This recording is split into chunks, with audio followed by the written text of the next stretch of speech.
Coach Graupe, another weekend sweep. I don't know. Lost for words? I kind of am, really. Whoa. Given who's coaching the team, I'm confused. What's going on with your team? I don't know. That's the assistants.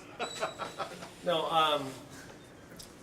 I'll be honest with you. What I wanted from this weekend was a split. So a sweep is, I don't know what to say. I did.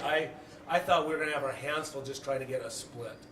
And here's what, I shouldn't say this, but it bothers me that, oh, you should get Southwest State. And that is so untrue.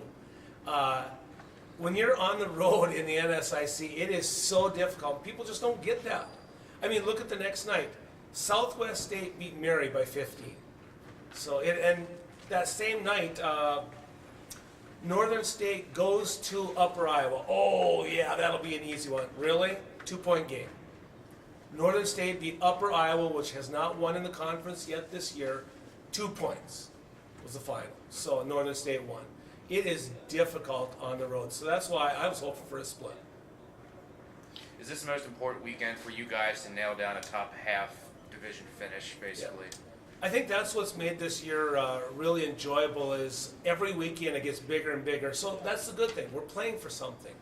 And, I see it in the players' eyes. Right away they're checking their phone to see right after the game. That's what they do. They're seeing how everyone else fared in the conference. That's really neat to see. And every weekend it's gotten bigger and bigger. The games have gotten more crucial and more crucial, and I love that. That's, it's exciting this late in the year to be playing for something. Now, St. Cloud State and Duluth play tonight. That's why, people are wondering, why is there that half game? Because the two road, travel partners haven't played yet a second time. So they play tonight. Obviously, we'll be watching. And, if Duluth loses, then we're in a tie for fourth. And if St. Cloud loses, then both those teams will be one game up. So obviously, it's a huge weekend, yeah. Do you care who wins that game?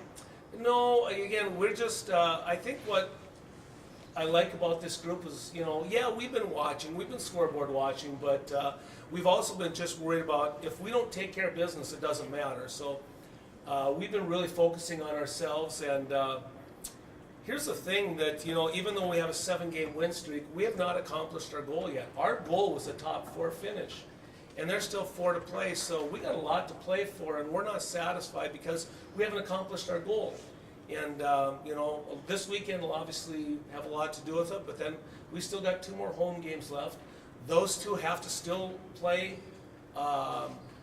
Moorhead and Northern, so there's still a lot of basketball left. Does this kind of say something about the character of your team, that you have that 5-game stretch, and then you have that Mankato game, and then they rattle off 7 games? And, Yeah. I mean, plausibly, if you take care of business this weekend, you could move all the way up to 3rd place in the North, which is probably unheard of a month and a half ago. Yeah. Again, I just think there's just some signature wins along the way. That St. Cloud State game, when we came back after Christmas, because and I forewarned that we'd have a tough 5-game stretch. I told you guys it's coming, and it was, and we didn't lose focus on what our end prize was, and that was trying to shoot for a 4th place finish or higher. That St. Cloud State game, we're down 11 going into the 4th quarter, and that great comeback. And that's just propelled us. And then another key win I thought was, again, at Crookston. That was a bad matchup. It's just a bad matchup for us, how to guard them. And for us to come out of a win, again, remember Crookston went to Moorhead, one of 3 losses for the season at Moorhead.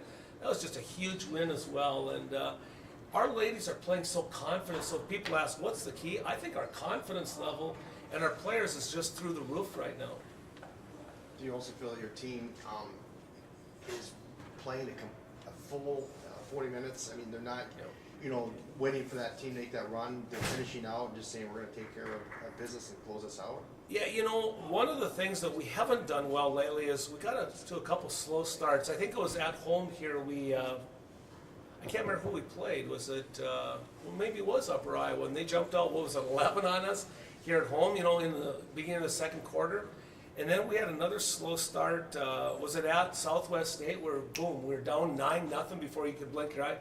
The nice thing about Sioux Falls, we got off to a better start. I think we had the lead. And Sioux Falls is good. They're in 3rd place in the South. And I'll tell you what, though, I think another big key is we've come out after halftime and our 3rd quarters have been fantastic. And I think that's just another tribute to the gals of just, you know, getting refocused at halftime. What haven't we done? One thing our ladies do, I stole this from Tim Miles when I was with him at Colorado State. He has you write up 3 things on the board that you must, you know, so our ladies have to write down 3 keys. So, you know, they're really focused on what we're not doing well. What are the 3 keys? So I look at those and we talk about them. And so, you know, they're really engaged at halftime, but what do we have to do better?